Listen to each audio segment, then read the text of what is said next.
Llegamos a esta parte que es muy importante, que es compartir la palabra del Señor. Así que vamos a orar para entregar este tiempo también en manos de Él. Padre, gracias por tu amor, por tu fidelidad, por tu cuidado sobre nosotros y por el privilegio grande y la bendición que es recibir tu palabra y compartir tu palabra. Te pido una vez más que tu palabra cumpla propósitos trazados para este día que has planeado desde antes de esta reunión, que estaban en tu corazón listos, y que mi incapacidad y mis falencias sean suplidas por la suficiencia absoluta de tu Espíritu en mí. Espíritu Santo, te pido que tu unción sea viniendo sobre mi vida y que también seas tocando los corazones, los ojos y los oídos espirituales de todas las personas que están recibiendo esta mañana, y esta palabra produzca fruto en los corazones. Te doy gracias en el nombre de Jesús. Amén. Continuamos hoy entonces con la segunda parte de este tema que hemos llamado Cambiando el Chip. Cambiando el Chip. Y vamos a mirar entonces en un tercer aspecto, que son los pasos para renovar nuestras mentes. Pasos para renovar nuestras mentes, o pasos para cambiar el chip. El primero de ellos lo encontramos en Romanos 12, que, como dije yo en la versión popular, decía: cambien su manera de pensar para que así cambie su manera de vivir. Pero como en lo natural, siempre antes de un 2 hay un 1, ¿verdad? Esto puede parecer muy simple, pero aquí se describe un orden, ¿verdad? Un orden. Vamos a mirar entonces Romanos 12, versículo 1. Dice así la palabra: así que, hermanos, os ruego por las misericordias de Dios que presentéis vuestros cuerpos en sacrificio vivo, santo, agradable a Dios, que es vuestro culto racional. Entonces, el primer paso para renovar nuestra mente es tomar una decisión de someter mi mente a Dios en lugar de someter a Dios a mi mente. Tomar la decisión de someter mi mente a Dios en lugar de someter a Dios a mi mente. Normalmente lo que la gente hace, particularmente la gente que no conoce a Dios, es someter lo que Dios dice a lo que sus pensamientos dicen, a lo que piensan. Y de lo que estoy hablando aquí es exactamente de lo contrario. El primer paso para renovar mi mente es someterla a Dios. No es someter a Dios mis razonamientos. No es someter a Dios a mis razonamientos, perdón. No es someter a Dios a mis principios o preceptos. No es someter su palabra a mi humano entendimiento o raciocinio, sino someter mi razonamiento y mi mente a lo que Dios está diciendo. Y hay un problema muy serio que se puede desprender de no hacer caso de esto, y es tener algo que la Biblia habla o la Biblia expresa como una doble mente, tener dos mentes, dos pensamientos. Cuando Elías le habló al pueblo, estando en el monte Carmelo, en el momento en que estaba desafiando a los profetas de Baal, dijo algo. Les dijo: ¿hasta cuándo claudicaréis entre dos pensamientos? ¿Verdad? ¿A qué conduce el hecho de tener dos pensamientos, dos mentes al mismo tiempo?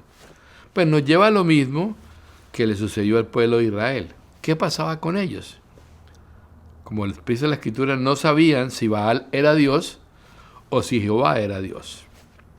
Es tan así que cuando les pregunta si Jehová es Dios, sírvanlo a Él, y si Baal es Dios, sírvanlo a Él. Es tan así que la Biblia dice allí que el pueblo no respondió palabra, es decir, no pudieron decir nada. Era tal la condición en la que estaban, a causa de tener dos pensamientos al mismo tiempo, en igualdad de condiciones, que eso respondieron. Ahora, no es que yo no pueda tener mi propio pensamiento, no. El asunto es qué va a estar por encima, qué va a tener la primacía en mis pensamientos, mi raciocinio o la palabra de Dios. Y no estoy hablando de anular mi mente o anular mis pensamientos. No estoy hablando de nada que tenga que ver con esto. sino de tenerlos al mismo nivel. Tan interesante es el asunto que esa expresión de Elías de ¿hasta cuándo claudicaréis entre dos pensamientos? Se podría traducir de la siguiente manera: ¿hasta cuándo van a cojear de ambos pies? Es una forma casi literal de traducir esta frase. Imagínenselo, piénselo por un momento. Cojear de ambos pies. Un poco sobre uno, otro poco sobre otro, otra vez sobre el anterior.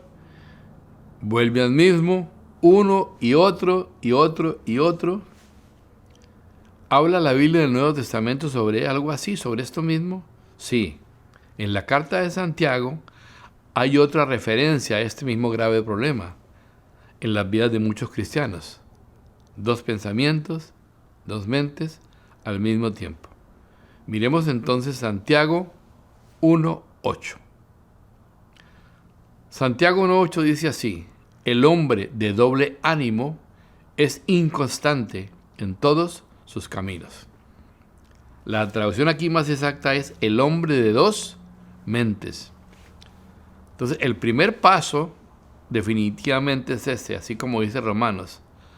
Antes de decir cambien su manera de pensar, para que sí cambie su manera de vivir, está diciendo presenten sus cuerpos a Dios, consagren sus cuerpos a Dios. En el versículo 1, dedíquenlos a Dios.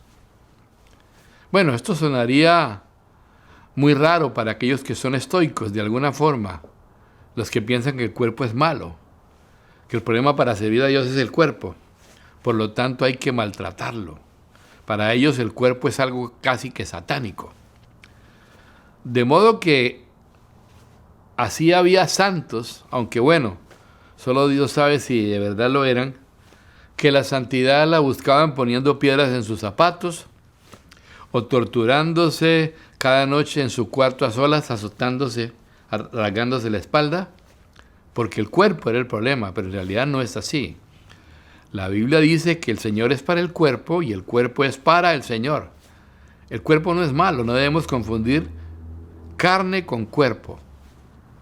Hay dos términos griegos distintos para describir lo uno y lo otro.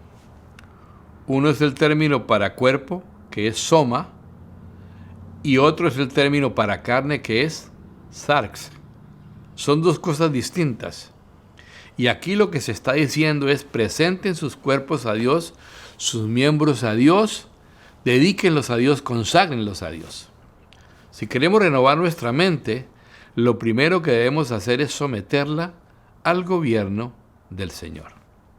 Vamos a leer ahora un texto en dos versiones. Dice así Jeremías 9, 23 y 24 en versión Reina Valera 60. Así dijo Jehová: no se alabe el sabio en su sabiduría, ni en su valentía se alabe el valiente, ni el rico se alabe en sus riquezas.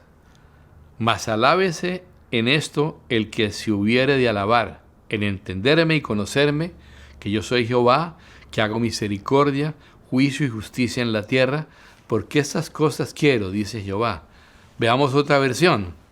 Dios habla hoy. El Señor dice: que no se enorgullezca el sabio en ser sabio, ni el poderoso en su poder, ni el rico en de su riqueza. Si alguien se quiere enorgullecer, que se enorgullezca de conocerme, de saber que yo soy el Señor, que actúo en la tierra con amor, justicia y rectitud, pues eso es lo que a mí me agrada. Yo, el Señor, lo afirmo. Alguien podría decir que conoce perfectamente el pensamiento de Marx, otro que el pensamiento de Freud o de cualquier otro. Lo que Dios quiere es que entendamos y conozcamos su mente, la mente de Dios, creador de los cielos y la tierra. Y eso es posible, pero primero y antes de cualquier cosa debemos someter nuestra mente al Señor. De lo contrario, siempre tendremos una mente dividida, y miren lo que dicen Romanos, que sucede como resultado de esto. Entonces, si primero nos presentamos a Dios en ofrenda, sometemos nuestras vidas a Él, y segundo, renovamos nuestras mentes, transformamos nuestras mentes, cambiamos nuestras mentes, el resultado será comprobar cuál sea la voluntad de Dios agradable y perfecta. Mi vida sometida mi mente renovada y podré conocer cuál es la voluntad de Dios agradable y perfecta. Eso es lo primero. El segundo paso para renovar mi mente lo encontramos en Efesios 2. Ahí habla de la armadura. Y en este sentido hay una parte de la armadura que nos interesa muchísimo. Vayamos a Efesios 6, versículo 17. Dice así: y tomad el yelmo de la salvación y la espada del Espíritu, que es la palabra de Dios. Y tomad el yelmo de la salvación. Esa parte literalmente únicamente dice recibid el yelmo de la salvación. Porque es interesante eso, recibir el yelmo. Porque la salvación no es una cosa que yo puedo hacer, sino solamente puedo recibir. La salvación es de Dios, pertenece a Dios, y Él la da. Nosotros únicamente podemos recibirla. Pero bueno, entonces, ¿cuál es el punto aquí? Nosotros estamos acostumbrados a esperar espiritualmente hablando, a que un dardo toque nuestra mente, penetre, para ponernos el yelmo. Esa es nuestra tendencia, digamos, para proteger lo que hay en nuestra mente. Imagínense ustedes una persona que trata de ponerse el yelmo, que es un casco, cuando tiene una flecha atravesada. Bueno, entre otras cosas no entra, porque va a haber algo que lo impide, ¿no? Y aparte de todo, difícilmente tendría conciencia para hacerlo con la cabeza atravesada por una flecha, ¿no? Por un dardo. ¿Cuál es el punto? Repito, Dios quiere que yo ponga como yelmo la salvación. Y la figura es bien interesante. El yelmo es como un casco, es esa parte de la armadura que protege mi cabeza. Y en algún caso, el yelmo en algunos casos, no solamente cubría toda la cabeza, sino también la boca. Pero lo interesante es que este yelmo que protege mi cabeza es la salvación de Dios. ¿De qué estamos hablando? Entonces, ¿cuál es ese segundo paso? Entonces, el segundo paso es, para renovar nuestra mente, es aprender a meditar nuestra salvación. Es aprender a meditar en todas las bendiciones que Dios nos ha dado a nosotros.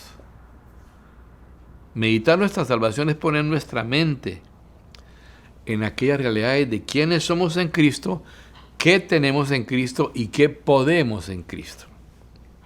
Eso es algo que al diablo le gusta poco, porque él quiere que seamos conscientes de nuestras necesidades, de nuestras debilidades, de nuestros problemas, pero no quiere para nada que seamos conscientes de quiénes somos en Cristo. Voy a decir algo y no sé si lo he dicho otras veces, pero quiero decirlo. El pueblo de Dios tiene una mala costumbre, y es vivir de los ungidos en lugar de aprender a vivir de la unción. La unción es una sola, es una misma para todos. Y lo que Dios quiere es que aprendamos a vivir de esa unción. Es verdad, hay gente hay gente muy ungida, ¿no? Sí, gloria a Dios por eso. Pero Dios no quiere que vivamos unos de otros. Dios ha dado su unción para todos, de la misma manera. Entonces, el asunto es que tan conscientes somos nosotros de quiénes, valga la redundancia, somos en Cristo, qué tenemos en Cristo y qué podemos en Cristo. Un hermano llamado Costa Dale, un hombre de Dios, contaba que un día una mujer se le acercó para rogarle que orara por su espalda, que le dolía muchísimo. Bueno, esta mujer le decía, hermano, es que tengo un dolor de espalda terrible. Y él empezó a responderle, y yo tengo a Cristo. Y la hermana insistía, sí, claro, pero es que usted no me entiende, yo le vengo a decir de mi espalda, tengo un dolor tremendo en mi espalda. Y él le volvió a repetir la misma cosa, sí, yo tengo a Cristo.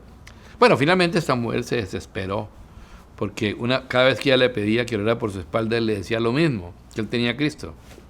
Y aparentemente una cosa no tenía que ver con la otra.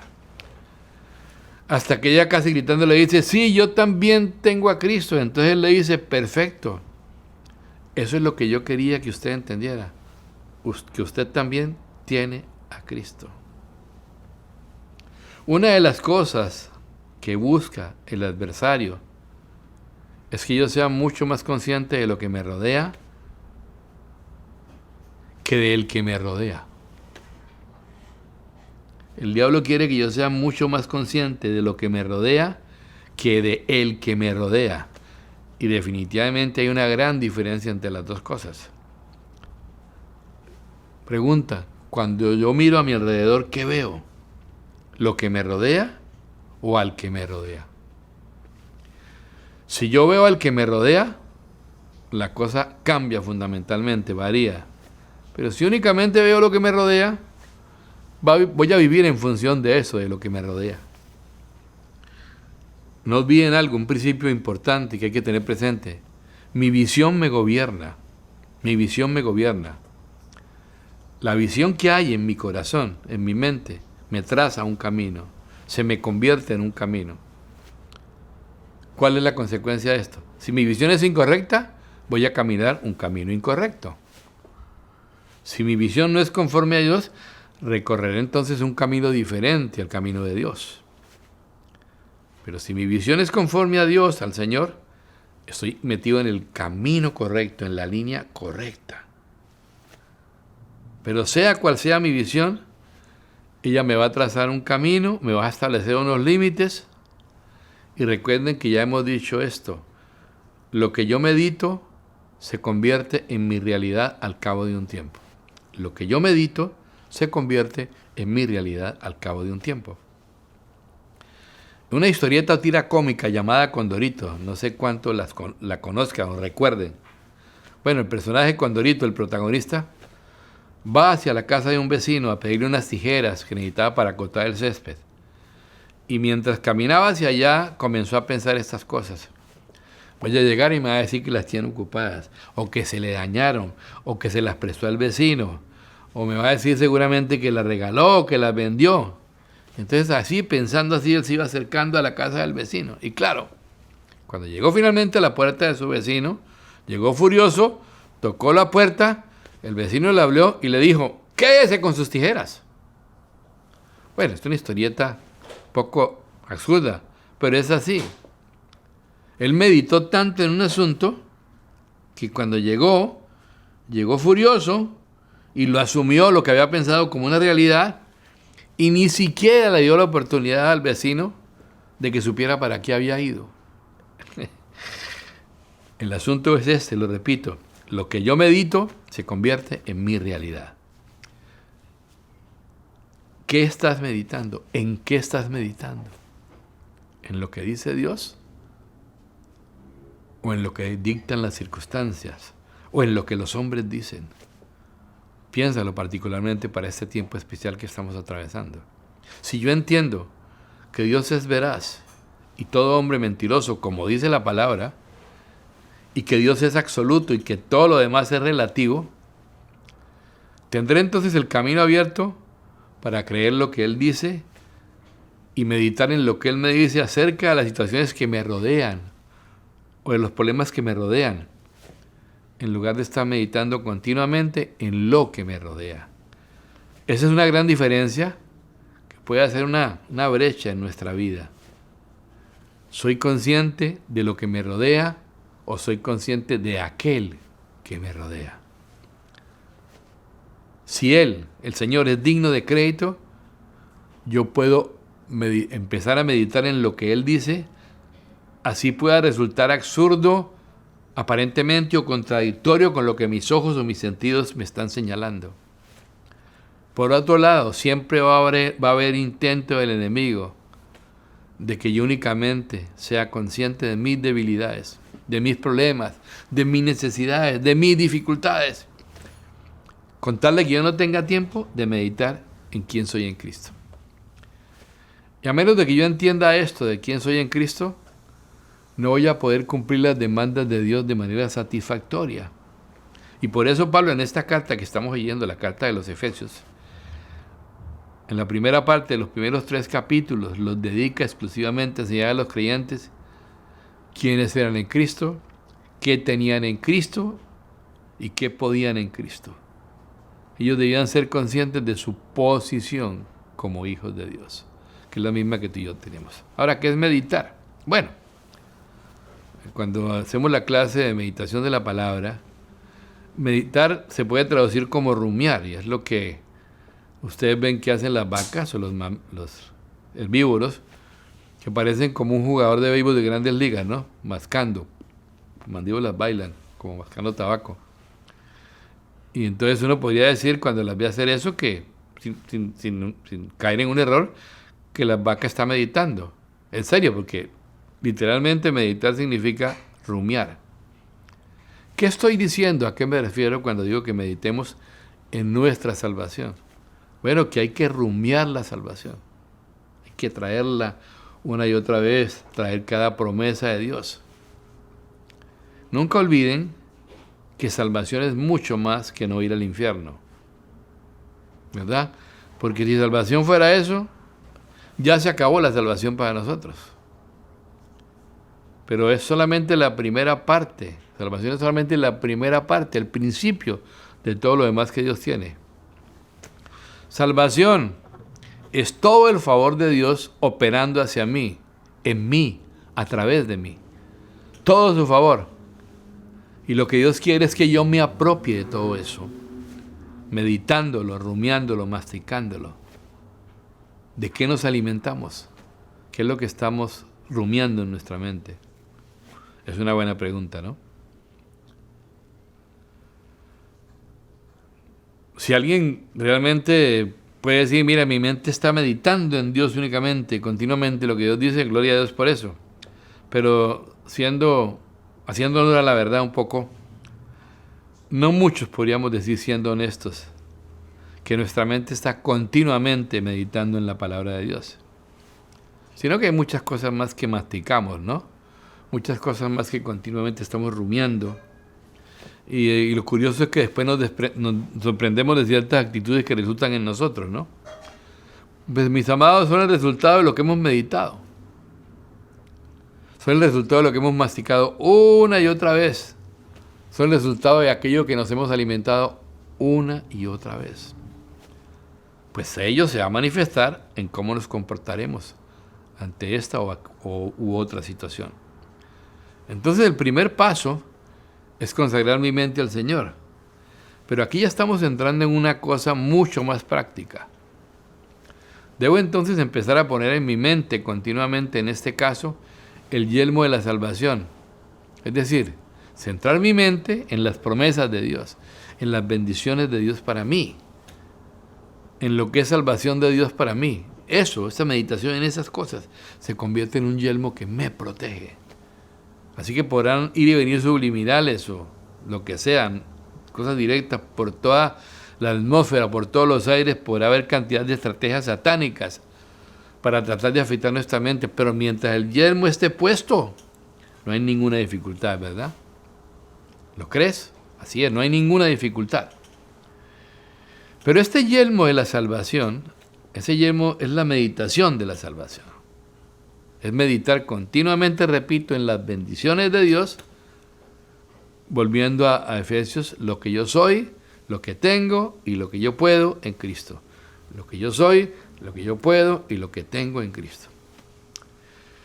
Tal vez sería una buena idea que hiciéramos una especie de deseo de la ciudadanía celestial. Sería una buena idea donde están nuestras señales particulares conforme a lo que dice Efesios, porque esa es nuestra ciudadanía ahora, nuestro documento de identidad ahora. Porque la Escritura dice que nuestra ciudadanía está en los cielos, de donde esperamos a nuestro Señor Jesucristo. Entonces, como resumen de este punto, podemos decir que meditar nuestra salvación es retener en nuestras mentes, dándole vueltas una y otra vez a las promesas de Dios para mí, las bendiciones de Dios para mí, las realidades de quién soy en Cristo Jesús. Ahora, si alguien quiere tener una colección de estas cosas, tome los capítulos 1 al 3 de Efesios, que eso está lleno de perlas para meditar. Y hagan la prueba un día solamente para que vean. Tomen un versículo, mastíquenlo todo el día, pueden rumiarlo todo el día y verán si no les pasa algo similar a lo que les pasa a nuestro ejemplar animal. Verán que también espiritualmente hablando, se produce leche en nosotros, por así decirlo. Si estamos continuamente mirando la palabra de Dios, mirándola, rumiándola, meditándola, llega un momento donde luz nueva viene y la vemos en una dimensión que antes nunca la habíamos visto. Esa es una experiencia frecuente a los que nos gusta estudiar la palabra. Cuando se está preparando la enseñanza, cuando hay un versículo que uno no entiende, pero el corazón como que nos dice, aquí hay algo más de lo que aparece aquí nada más en la letra, ¿no? Cuando hay un versículo como que aparentemente salta hacia nuestros ojos y no sabemos por qué. Cuando lo miramos y mientras más lo miramos, menos lo entendemos, pero sabemos que hay algo detrás. En ese caso hay una cosa que siempre debemos hacer: traerlo con nosotros una y otra vez, meditarlo y meditarlo, que en un momento dado, después de esa meditación, va a venir una nueva luz que va a hacer que entienda lo que hay detrás de ese versículo para mí. Le escuché una vez una frase al pastor Edgardo, que es la siguiente: el olor del pan lo lleva a uno a la panadería. Entonces, cuando a uno le huele a pan, espiritualmente hablando, lo que hay que hacer es ir tras eso. Y cuando uno no entiende algo, no lo asimila muy bien, más lo medita, más lo piensa, y siempre va a resultar que el Espíritu Santo en un momento dado, después de tomar un versículo o varios versículos y meditarlo horas, días, viene con su luz y nos muestra lo que había allí. Meditar entonces es rumiar, y lo que medito se convierte en una realidad para mi vida.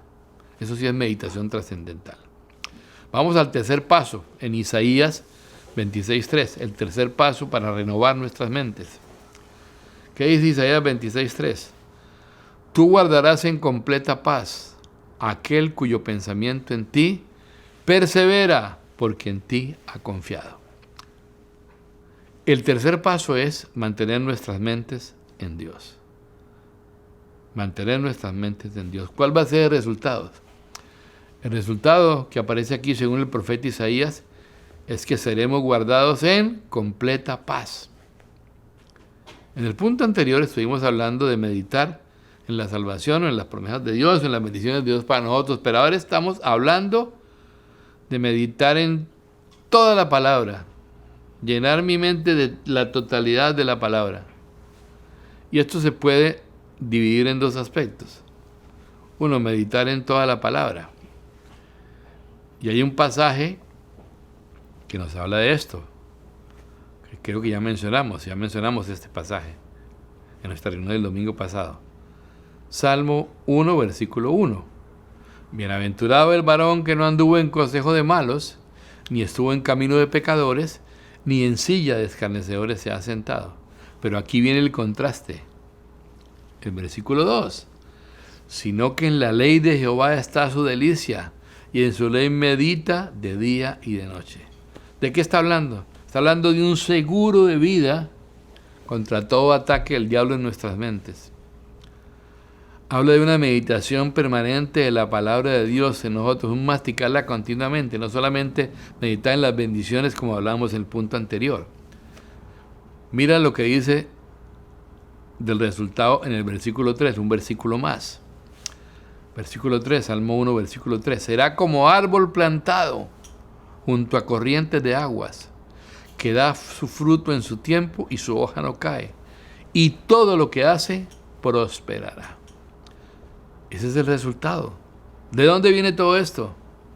Bueno, cuando empiezo a meditar la palabra de Dios, ella se hace mucho más real para mí. Volvamos a repetir un principio que ya dijimos. Lo que yo medito se convierte en mi realidad para mí también. Lo digo de otra manera, si yo medito el suficiente tiempo una mentira, ella se convierte en una verdad para mí. Y me va a gobernar después. Se hace parte de mí. Por eso se habla de meditar la palabra como un camino para que sea su palabra la que me gobierne a mí. Como un camino para que la palabra se haga una sola carne conmigo. Porque ese realmente es el propósito de Dios. Que se haga uno conmigo.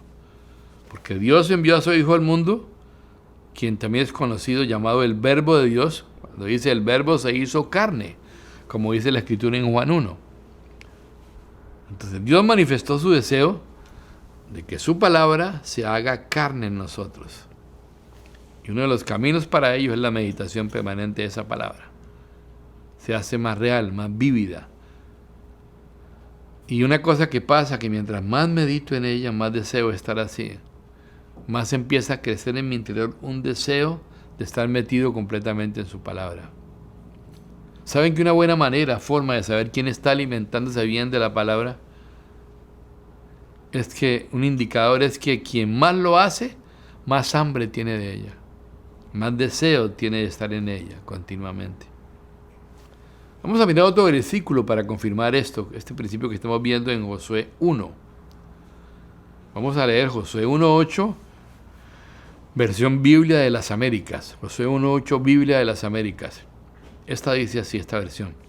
Este libro de la ley no se apartará de tu boca, sino que meditarás en él de día y de noche, para que cuides de hacer todo lo que en él está escrito, porque entonces harás prosperar tu camino y tendrás éxito. Miren que es el mismo principio. Le habla de estar meditando continuamente la palabra y da como resultado, primero, que esa palabra se puede cumplir, y segundo, que nuestro camino va a ser prosperado, porque tendremos una vida que poco a poco va a ser mucho más gobernada por la palabra. Por eso, lo que dice después en el versículo 9, Josué 1:9. ¿No te lo he ordenado yo? Sé fuerte y valiente. No temas ni te acobardes, porque el Señor tu Dios estará contigo donde quiera que vayas. ¿Por qué es tan importante mantener mi mente en Dios? Bueno, es una razón muy simple, porque eso le pone freno al fruto de pensamientos indiscriminados, diversos, que vienen a través de mi mente. Cuando tengo mi mente vacía, sin un punto fijo en el cual ella esté, entonces pueden venir cualquier cantidad de pensamientos, de cosas a mi mente. Pero si tengo mi mente enfocada en la palabra de Dios, permanentemente, eso va a impedir que haya justamente un flujo indiscriminado de ideas y pensamientos, y obviamente va a ser muy difícil que el diablo pueda sembrar un pensamiento suyo en nuestras mentes. Una de las evidencias con Israel de que ellos salieron de Egipto, pero Egipto no salió de ellos, fue que su pensamiento estaba continuamente en Egipto. Cada vez que tenían un problema, se acordaban y decían, ¡ay! Nos acordamos de todo lo que teníamos en Egipto. Su mente permaneció allí. Todo su ser permaneció allí. Y por eso, al fin de cuentas, no pudieron alcanzar la tierra prometida. Ese es el primer aspecto de mantener mi mente en Dios o en su palabra. En este punto número 2, que tiene dos aspectos. Pero hay otro aspecto más, y para ello vamos a mirar en el Salmo 9. Salmo 9, versículo 10, sigo leyendo versión Biblia de las Américas. En ti pondrán su confianza los que conocen tu nombre, porque tú, oh Señor, no abandonas a los que te buscan. ¿Por qué estoy utilizando este versículo? En el contexto de la Biblia, el nombre es como el doble de una persona. Es decir, es la persona misma. Un ejemplo de esto, para que podamos entender todo bien, es la manera como Dios se dio a conocer en el Antiguo Testamento a su pueblo. En el Antiguo Testamento Dios se dio a conocer a su pueblo a través de sus nombres, a través de cada una de las facetas de su persona naturaleza. Es decir, a través de sus nombres daba a conocer cada una de estas facetas. El primero de los nombres que él le reveló fue a Moisés. ¿Lo recuerdan? Cuando Moisés le dijo, ¿y quién diré que me ha enviado? Y el Señor le respondió, diles que yo soy te ha enviado. De allí viene el nombre de Jehová o Yahvé, que quiere decir yo soy. ¿Qué destaca este nombre? ¿Qué quiso dar a conocer Dios a través de este nombre? Su eternidad. Sencillamente, yo soy un presente permanente. Eternidad. Eternidad no es que tenga un pasado muy largo y un futuro muy largo, sino una existencia permanente fuera del tiempo, donde no existe ni pasado, ni presente, ni futuro. Y así fue como Dios se dio a conocer a Moisés, como un Dios eterno.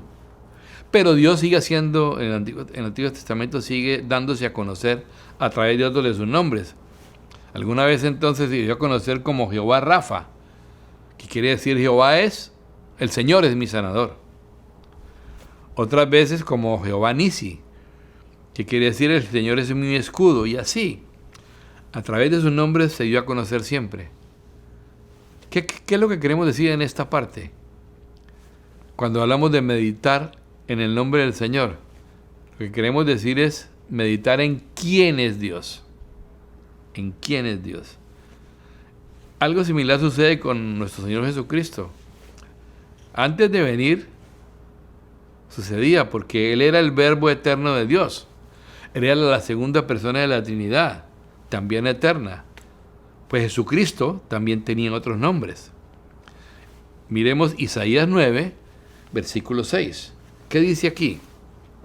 Porque un niño nos es nacido, hijo nos es dado, y el principado sobre su hombro. Y se llamará su nombre admirable, consejero, Dios fuerte, Padre eterno, príncipe de paz. Aquí están esos nombres. Admirable, consejero, Dios fuerte, Padre eterno, príncipe de paz. Es muy lindo recordar este texto pensando en cuántas cosas más nos dan a conocer esos nombres acerca de esa segunda persona de la Trinidad, que es nuestro Señor Jesucristo. Muy interesante, además, lo que dice este versículo, ¿no? En un sentido. Porque un niño nos es nacido, pero luego añade, hijo nos es dado. ¿Qué es lo que ha pasado? Mucha gente hoy en día se dedicó a adorar al niño. La Biblia dice ahí, un niño nos es nacido, pero lo que nos es dado es el hijo. En realidad no se debe adorar al niño, se debe adorar al Hijo eterno de Dios. Es una gran diferencia, ¿no creen ustedes? En todo caso, allí revela otros nombres, otros aspectos más del nombre suyo, del Señor Jesús. Miren lo interesante cuando Jesús, el Hijo de Dios, va a venir al mundo. El ángel le habla a María y le dice, llamará su nombre Jesús, porque Él salvará. Eso significa el nombre de Jesús. El nombre de Jesús significa Dios salva o Salvador. Y ese fue el nombre que Él nos dejó a nosotros, por herencia también. Nos dejó a nosotros por herencia también el nombre de Jesús. No fue ninguno de los otros nombres. ¿Por qué? Porque el nombre de Jesús habla de todo el ministerio de salvación de Dios en favor nuestro. Por eso ustedes no ven que los apóstoles nunca dijeron en el nombre de admirable echamos fuera este espíritu inmundo, o en el nombre de Dios fuerte, que eran nombres de Jesús, o en el nombre del príncipe de paz, o en el nombre del consejero, sino siempre dijeron en el nombre de Jesús. Porque el nombre de Jesús, repito, habla del ministerio salvador de Dios. Todo esto solamente para decir, Dios también quiere que yo mantenga en mi mente, en mi meditación, ¿quién es Él? ¿Quién es Él? Puedo conocerlo a través de sus nombres, pero la idea es poder estar meditando también en todas las realidades que esos nombres quieren enseñarnos a nosotros. Por ejemplo, cuando el sacerdote bendecía al pueblo, decía, Jehová te bendiga, Jehová alce su rostro sobre ti. ¿Qué hacía el sacerdote al decir esto? Lo que hacía era como poner el nombre de Dios sobre el pueblo. Pero eso implicaba para ellos que Dios mismo estaba con ellos. Por eso el nombre de Jesús no era una fórmula barata para que cualquiera la pronuncie, no es una fórmula barata. Tampoco es algo así como un sortilegio, un amuleto para poder hacer cosas en el nombre de Dios. Porque la gente está muy acostumbrada a ver al Dios milagrero, no al Dios milagroso, y eso no es lo mismo. Dios es un Dios de milagros, pero Dios no es un Dios milagrero que anda por ahí barato. Hay mucha gente que está utilizando el nombre de Jesús mal. ¿Encontramos ejemplos en la Biblia sobre esto? Sí. La Biblia dice que un buen día, 7 hijos de un tal Exeba, que son descritos como exorcistas ambulantes, milagreros de los de ahora, también los hay. Por ejemplo, si estuvieran en Bogotá, o por lo menos en el tiempo donde nosotros vivíamos en Bogotá, les aseguro que estos tendrían sus oficinas en un barrio llamado Teusaquillo, en la calle 39, al pie del Indio Amazónico, porque allí hay de todo. No sé dónde sea aquí. Allá hay indio amazónico, María Leonza, el niño prodigio, el negro Felipe, todo lo que ustedes digan, pero sobre todo el niño prodigio, que en Bogotá, por ejemplo, es el mismo niño del 20 de julio, una iglesia allí que es dedicada al divino niño. Ahí hay indio amazónico, María Leonza, todo. Entonces, es lo que les digo, se adora al niño, pero no al hijo, todos reunidos en un mismo lugar. Bueno, hablando de estos sitios donde hay todo ese culto a cosas extrañas. Bueno, estos hombres, los hijos del Seba, la Biblia dice que se acercaron a un hombre endemoniado y le dijeron: nos conjuramos en el nombre de Jesús, el que predica Pablo. Y fíjense que sí, el nombre de Jesús opera, pero miren lo que pasó. Un endemoniado que tenía toda una legión dentro le responde y le dicen la cantidad de demonios, le dicen: a Jesús conocemos y sabemos quién es Pablo, pero ustedes, ¿quiénes son? Y dice que el endemoniado se abalanzó sobre ellos, pudiendo más que ellos, que eran 7, los golpeó, los dejó semidesnudos y huyeron despavoridos, los sacó corriendo de allí. La legión respondió a la invocación del nombre de Jesús, pero es que el nombre de Jesús no es sencillamente un talismán que pueda ser usado, no. Solamente pueden usar debidamente ese nombre aquellos que están sometidos a Jesús, nadie más. Por eso los demonios dijeron: a Jesús conocemos y al Pablo ese también lo conocemos. Y a Pablo no le hicieron nunca lo que le hicieron a estos 7 exorcistas ambulantes, de los que hoy pululan, ¿no? Miren que el asunto no es nuevo. Pero meditar en quién es Dios, volviendo al centro del tema, es una cosa que sí enriquece.